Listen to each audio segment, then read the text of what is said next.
Convido irmãos a tomarem a sua Bíblia em Lucas capítulo 7, o versículo 38. Amém?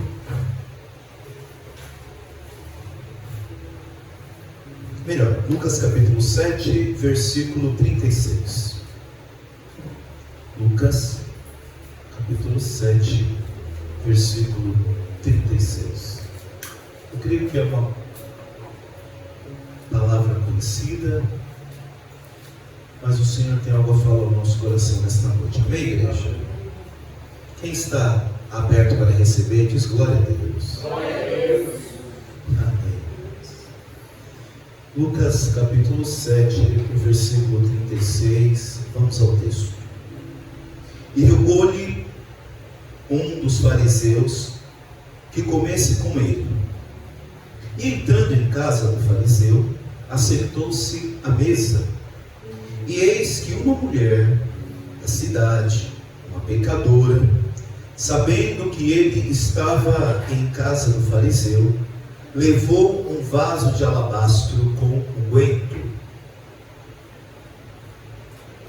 E estando por detrás, aos seus pés, chorando, começou a regar-lhe os pés com lágrimas, e enxugava-lhes com os cabelos de sua cabeça, e beijava-lhe os pés, e ungia-lhes com unguento.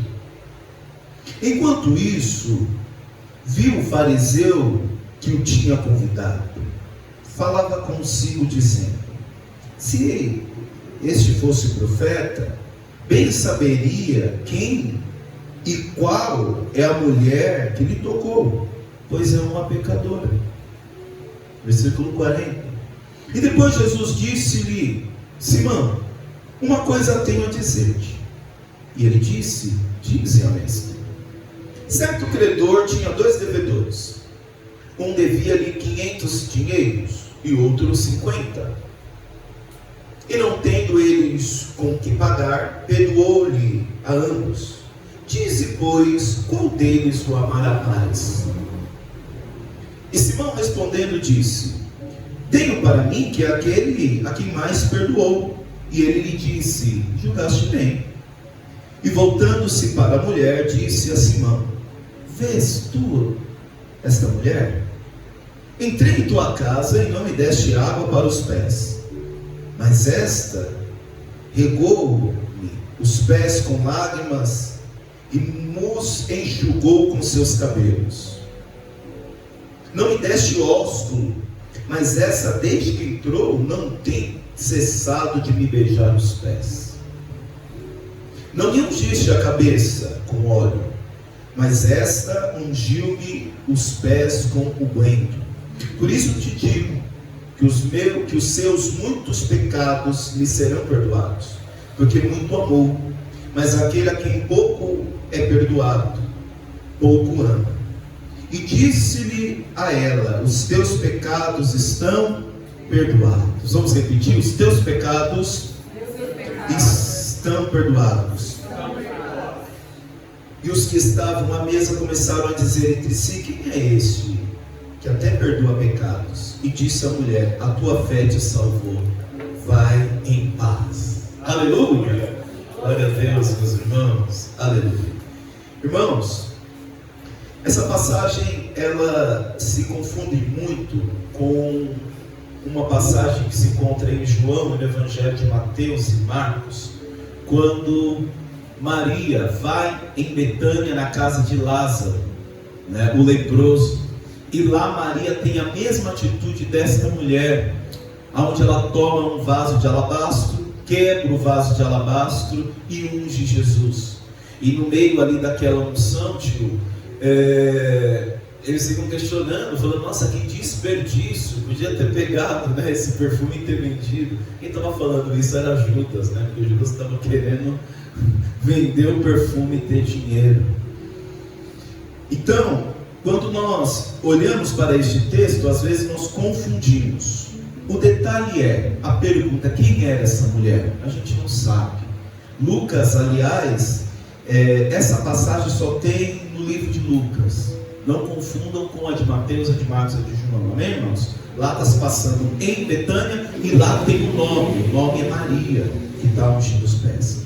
Aqui vai dizer que não tem o nome da mulher, mas ela é reconhecida por algo: uma pecadora.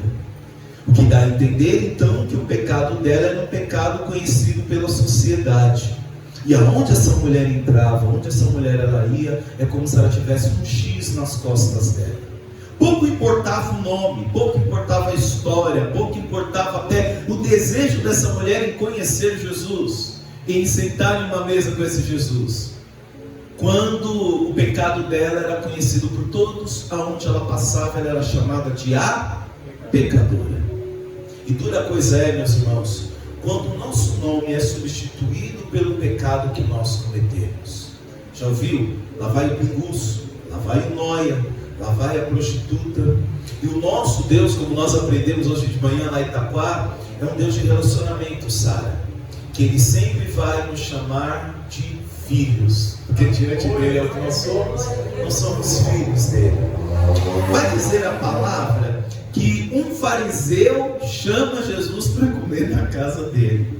Engana-se você, meu irmão, que acha que por ser crente a gente é um povo triste, que a gente não festeja, que a gente não come. Quem estava aqui ontem viu, né? Comida japonesa, libanesa, todo mundo comendo, né? E os fariseus, um fariseu ali chama Jesus para um jantar. E é bonito porque Jesus, ele vai na casa. Porque Jesus, ele era o que era, onde ele estava. Os lugares onde Jesus estava não mudava quem ele era. Às vezes nós precisamos tomar um pouco de cuidado com isso. Às vezes nós perdemos a oportunidade de ser luz no mundo, sal da terra, porque a gente diz: o que vão pensar de mim se me verem lá naquele aniversário? O que vão pensar de mim se me verem lá naquele churrasco no final de semana com a família? Eu ainda acredito, meus irmãos, que tem mesas que o Senhor prepara no final de semana, e no domingo em casa, junto com a família. Tem cultos que às vezes tem muito mais entrega dos irmãos, você junto com a sua casa, com a sua família, do que você aqui, obrigado, de cara amarrado, achando que é um sacrifício, ou então que você tem que cultuar, porque você tem que equiparar, já que Deus cumpriu, pagou os nossos pecados, agora a gente tem que pagar. Não é sobre isso. É sobre ter amor à obra do Senhor. É sobre estar aqui com alegria. Mesmo cansado, mas com alegria. Mesmo cansado, feliz por estar perto dos irmãos. Mesmo cansado, alegre por estarmos juntos. E Jesus não fugia de um almoço, não. Ele mesmo olhou para Zaqueu e disse: desce depressa. Depressa. Não desce devagar não, Zaqueu, porque hoje convém pousar na tua casa. Imagina Jesus, Marcelo, olhar para nós e dizer: desce depressa, Marcelo, vem depressa para Itaquá. Pega aí a Ayrton Senna, vem correndo, que hoje convém pousar na tua casa. Nosso Deus é um Deus que gosta de casa, nosso Deus é um Deus que gosta de família. É por isso que quando Paulo escreve a Timóteo, dando ali as dicas de como deveria ser o pastor, os presbíteros, a primeira coisa que Paulo diz: olha, observe o diácono, observe o pastor. Ele primeiro tem que ser alguém que cuida da tua casa, cuida da tua família. Porque se ele cuida bem da sua casa, ele vai cuidar bem das coisas que são do Senhor.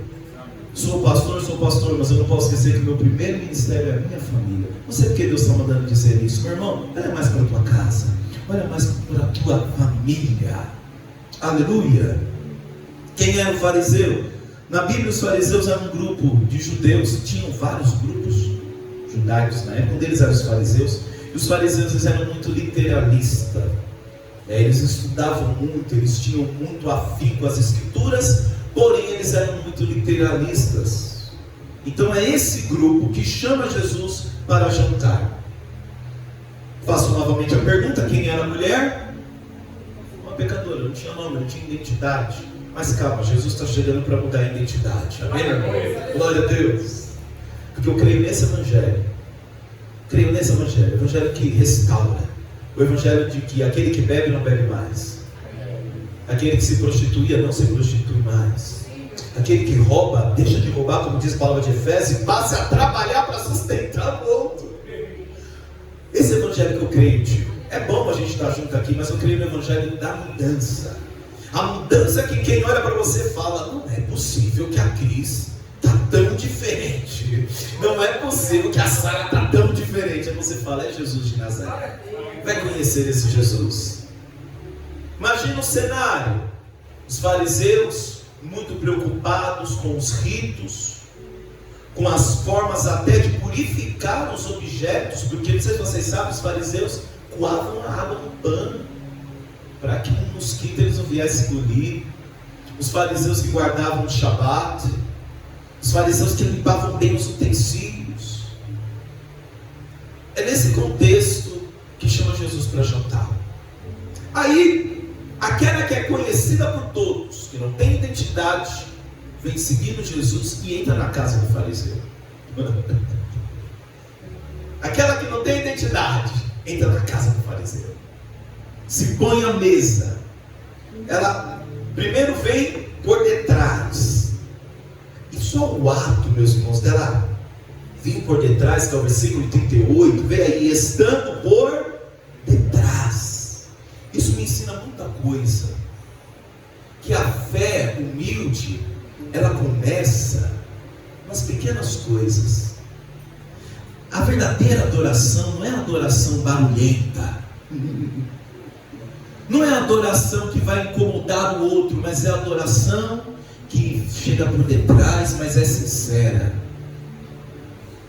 Às vezes você entra pelas portas, se assenta aí no banco, meio assim: eu não quero atrapalhar ninguém. Chega por detrás, e ali a verdade vai aparecendo, porque é o seu coração que está querendo adorar. E aquela mulher foi chegando por detrás. Por que ela chega por detrás, Sara? Primeiro, que ela não foi convidada. Segundo, a biografia já denunciava ela, já era um testemunho contra ela mesma, é pecadora. Então não dava coragem de chegar, né? Jesus, né? Ela chegou por detrás. É aquela história, comendo pelas beiradas. Diante de Jesus, nos pés. Fala comigo: ela quebra um vaso de alabastro. Fala comigo: vaso de alabastro. O vaso de alabastro tinham vários materiais para confeccionar eles. Tinha de metal, de ouro, de prata. Mas o que fazia? O que dava característica de um vaso de alabastro? O gargalo dele era um pouco alongado. E a única forma de acessar o líquido que tinha ali dentro, ora era perfume, ora era óleo, unguento, que era um mix de ervas aromáticas, era quebrando esse gargalo para que o líquido pudesse sair. Presta atenção em todo o estágio da adoração dessa mulher. Conta-se que muitas mulheres carregavam esse vaso de alabastro, às vezes pendurado no pescoço ou na cintura, para perfumar. Primeiro que o alabastro, o vaso, às vezes era feito de rochas, então era muito precioso. Então o que essa mulher fazia? Ela carregava no pescoço ou andava com ele na cintura. Era algo muito precioso. Quando ela chega diante do Senhor, porque quando a gente encontra um professor, a gente para aprender com ele. Quando a gente encontra um sábio, Isadora, a gente presta atenção no que ele está falando. Mas quando a gente encontra Deus, a gente adora Deus. E Deus aqui me leva naquela passagem daqueles magos do Oriente, que a Bíblia não fala que eram 3, mas a tradição, né, por conta da tradição católica, foi colocado 3 ex-magos, mas a Bíblia não fala que é 3, poderia ser 30. Fala-se 3 por conta dos presentes que eles ofertam, ouro, incenso e mirra. Vai dizer a palavra, Sara, que quando eles abrem o cofre, eles chegam, se deparam, chegam e se deparam com José, Maria e o menino envolto em faixas em cima de uma manjedoura. A manjedoura era onde o boi lambia sal. Não teve berço para Jesus. Quando ele chega diante, vai dizer a palavra, Marcelo, que eles abrem os cofres dele. Ora, eu só guardo no cofre o que tem para mim muito valor. Não confundam também, igreja, valor com preço. A sociedade de hoje está querendo colocar preço em coisas que têm valor.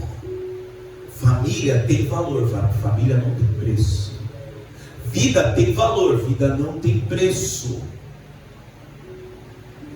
Ora, se dentro do cofre eu guardo o que é valoroso, tem, poder aquisitivo naquilo, quando os magos abrem os cofres, está querendo dizer, eu encontrei o verdadeiro tesouro. E diante deste menino, tudo que eu estou carregando no meu cofre perde o valor, porque eu encontrei o Rei dos Reis, o Senhor dos Senhores. É fato que todos aqueles elementos depois iam prefigurar o que aconteceu com Jesus: o ouro, divindade, realeza. O incenso significa divindade, porque Cristo também era divino. E a mirra, que era uma erva medicinal que usava para embalsamar os corpos. Quando aquela mulher chega diante de Jesus, o que ela tem de mais precioso poderia estar pendurado no pescoço ou pendurado na cintura, tanto faz. Ela quebra, e aquele perfume, ela começa a ungir os pés de Jesus. Ela lava os pés de Jesus com água, com lágrima. Ela seca o pé de Jesus com linho. Depois não entendeu o porquê do linho? Não, com os cabelos. E aí já é um escândalo, porque a mulher no tempo de Jesus soltar os cabelos. Aliás, as mulheres aqui sabem, quer mexer com a vaidade da mulher é mexer aonde? No cabelo. Ela não é, meus irmãos? Então, no Oriente Médio, quando a mulher soltava o cabelo, pronto, era absurdo, porque só o homem, o seu marido, podia ver os cabelos, as madeixas da mulher. Então o que aquela mulher faz? Ela entra num lugar onde não foi convidada, entrega o que ela tem de mais valoroso, não se importa com a vergonha de quem está ao redor dela. O que ela tem de melhor, ela desmancha aos pés do Senhor. Não se atenham ao perfume, não se atenham ao preço do perfume, se atenham à atitude dessa mulher de ir em encontro ao Mestre, e encontro a Jesus. Vai dizer que ela vem da cidade, entra na casa do fariseu para adorar Jesus. Era uma pecadora? Era ou não era? Era uma pecadora, mas ela entra chorando, porque a gente mostra o texto que ela estava arrependida pelo seu pecado. Fala assim comigo: porém, nem tudo são flores. Fala comigo: tem jantar, tem convidado especial, tem Jesus na mesa, tem adoração, mas também tem repreensão. Tem gente torcendo a boca, tem gente torcendo o nariz. Meus irmãos, a gente vai passar isso na casa, viu? A gente vai passar isso. O fariseu, que é muito preocupado com ritos, porque ele não pode ficar impuro. Aliás, ele não chamou Jesus de Nazaré para jantar em casa, ele chamou um rabino. Jesus era um rabino. Quem foi atrás de Jesus de Nazaré foi a mulher. O fariseu chamou o Jesus rabino, o Jesus que tinha patente. Vem comer na minha casa. Você fala assim: ô Mauro, vem comer na minha casa, pastor Mauro. Está entendendo? Aí ele diz o quê? Versículo 39. Quando isto viu o fariseu que o tinha convidado, falava consigo. Ele não está falando para ninguém, ele está falando com... Meus irmãos, olha para mim aqui. Quantas vezes você fala consigo mesmo coisas que, se a gente falasse para todo mundo ouvir, ia dar problema, hein? Ele não falou alto, ele falou consigo mesmo. O fariseu, dizendo: se este fosse profeta, se fosse homem de Deus, tio, bem saberia quem é a mulher que lhe tocou.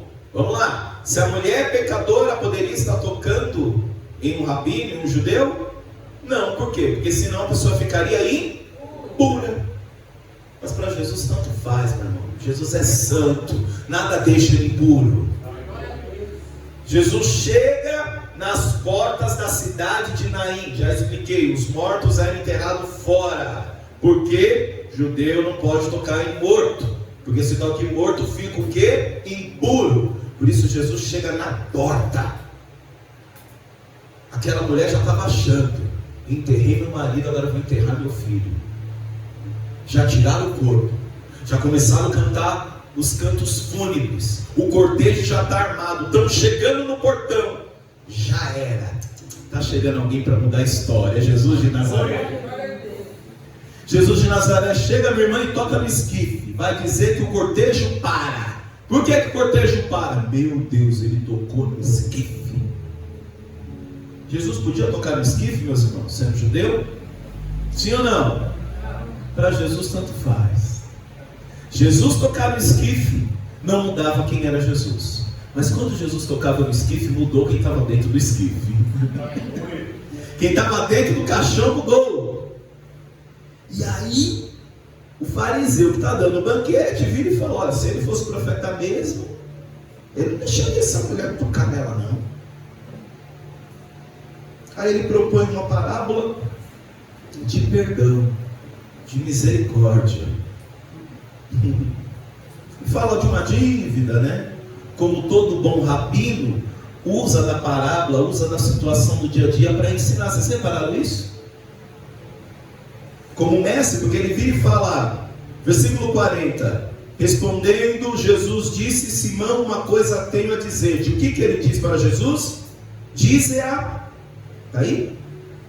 Tá não. Dize-a, mestre. Fala comigo, dize-a, mestre. Esse mestre era porque Jesus era um rabino, era um mestre, tinha os seus discípulos. Aí ele propõe uma parábola. Certo homem tinha 2 devedores. Tem alguém aqui que tem, que alguém te deve? Levanta a mão aí, da glória a Deus. Tem alguém te devendo? É, meu irmão. E você está devendo alguém? Você está devendo alguém, meu irmão? Não? Está devendo.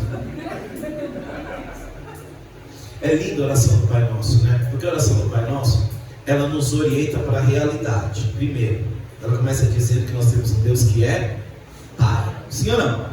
Depois ele fala assim: o pão nosso. Óbvio, você começou falando Pai Nosso, não dá para você virar e falar que o pão é só seu. Não que a gente, né? Ninguém faz isso não, gente. Né? Então a dinâmica continua no plural. Se o Pai é nosso, o pão também é nosso. Quando ele entra na dinâmica do perdão, ele mostra que o perdão é uma via de mão dupla. Perdoai, como é que é?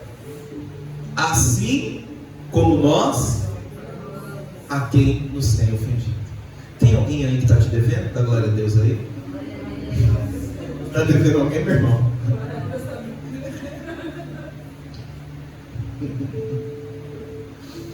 Amém, irmãos? Eu acho que eu perdi aqui o fio que eu ia dizer. Oi? Mestre. Pois bem, mestre, fala aí para mim. Aí ele propõe: não, você está devendo toda aquela coisa, eu vou ensinar agora. Fala de 2 devedores, toda aquela coisa. E o fariseu aprende rápido, porque a resposta dele é rápida. Quem você acha que vai amar mais o Senhor? Aí ele diz: certamente tenho para mim, no versículo 43, que é aquele que mais perdoou. E ele disse: julgaste bem. Está vendo como a gente aprende rápido? Como a gente entende rápido a dinâmica? Então, o fariseu entende que aquele que vai amar mais Jesus é aquele que pecou mais e por isso foi perdoado. Mas ele acha um absurdo a mulher pecadora está na mesa dele. Ele acha um absurdo, Marcelo, a mulher pecadora fica tocando em Jesus, ungindo Jesus. É aquela história, a gente cantou aqui a mesa, não cantou? Tem lugar? É, até a mesa ser a sua. Tem ou não tem? Aí a gente já nem fala mais. Tem concessões. Ele entende que pecados apagados, pecados horríveis. O dia do céu, tio, vai ser algo lindo, Marcelo, que a gente vai subir lá. Eu acho que a gente vai se surpreender. A gente vai ver cada camarada, minha irmã, a gente vai ver tanta gente lá que vai olhar e vai falar assim: você está aqui? E o outro vai para você: eu achei que você também não ia entrar, não. Estão entendendo a dinâmica? E agora ele vai falar para si: nossa, irmão, já que você gosta tanto de tradição, eu vou te ensinar. Versículo 44. E voltando-se para a mulher, disse: Simão, vês tu esta mulher? Fala comigo: vês tu essa mulher? Porque para você julgar alguém, para você falar da vida da pessoa, no mínimo você tem que observar a pessoa. Se você não conhece a pessoa, se você não observa a pessoa, o que você vai falar vai ser vãos julgamentos. Jesus primeiro convida: olha para ela, repara o que ela fez. Não deixa a sua religiosidade, não deixa aquilo que você acha que está certo ser o guia da tua mente. Primeiro olha para ela. Para nós, casal, primeiro olha para o irmão antes de sentar a madeira nele. Primeiro olha a realidade. A gente fala muito sem olhar. A gente se compromete só com um sentido, que é a fala. Audição, visão, a gente deixa para depois. Primeiro a gente senta ali no irmão, ela, igreja. Aí o convite que ele faz: vês tu essa mulher? Tipo, você prestou atenção no que ela fez, irmão? Aí ele começa a dar uma aula para ele de rituais judaicos. Entrei na tua casa e não me deste água para os pés. Judeu, quando entrava na casa do outro, era costume de lavar os pés. A gente vê isso. Eu trouxe aqui anotado. Em Gênesis 18, versículo 4, não precisa projetar não. Gênesis 19, nós vemos em João 13, 5, quando o próprio Senhor lava os pés dos discípulos. E só aqui um detalhe: o ato de lavar o pé do outro significava que quem estava lavando o pé era inferior à pessoa que estava tendo o pé lavado. Então Jesus pega um avental, coloca na cintura, deitado numa bacia e lava o pé. Quem era o maior da relação? Jesus ou os discípulos? Jesus ou os discípulos? Mas no ato de lavar os pés, o que Jesus faz?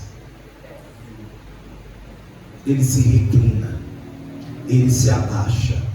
Até, fisiologicamente, andar curvado não é algo muito confortável, né? Mas se você quer lavar o pé do irmão, você quer fazer do irmão o seu ministério, você vai ter que entrar nesse desconforto de se abaixar.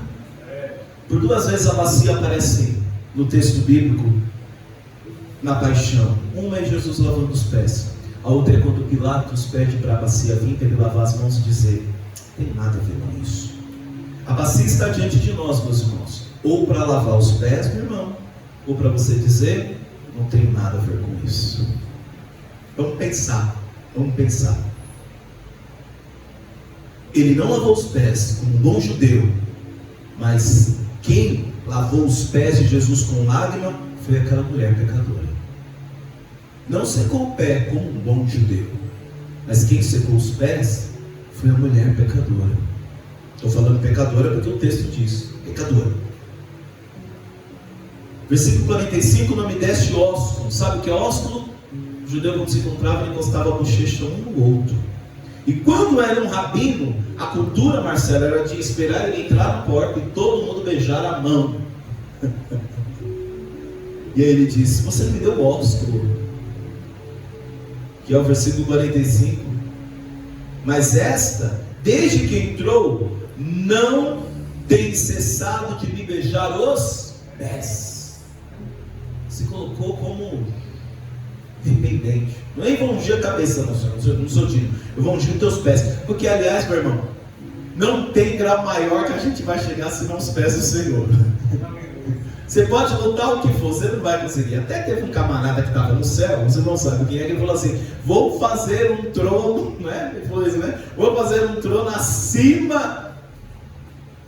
Satanás fez isso. O miserável já estava no céu e ainda queria fazer um trono acima do trono de Deus no céu.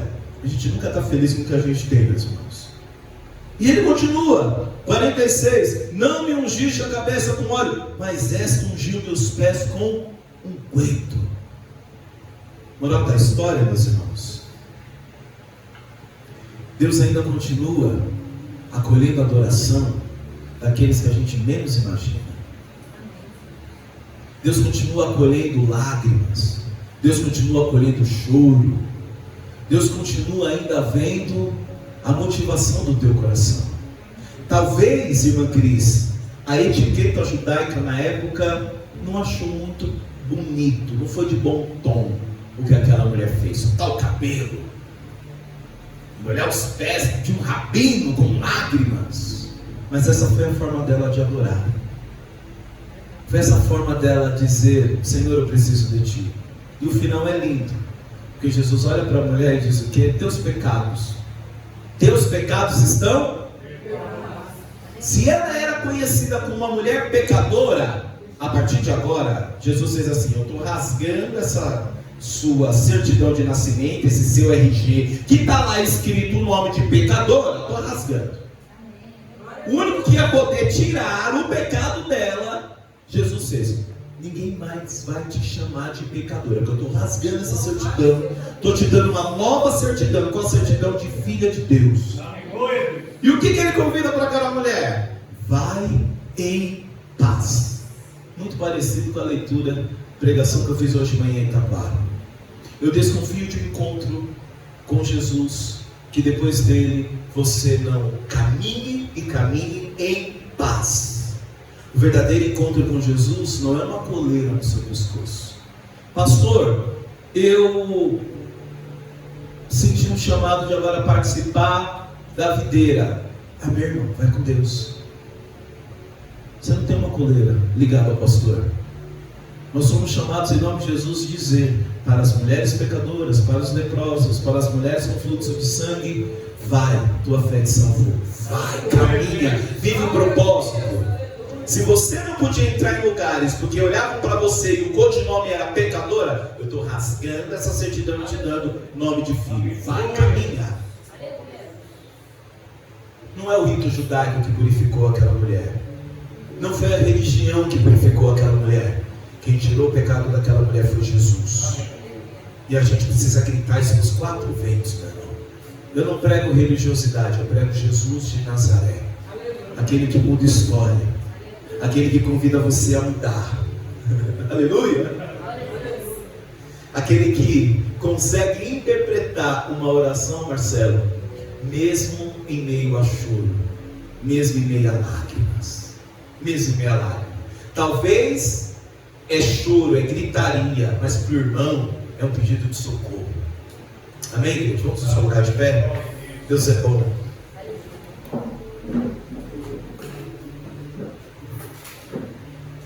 Irmãos, talvez hoje você não está em posse de um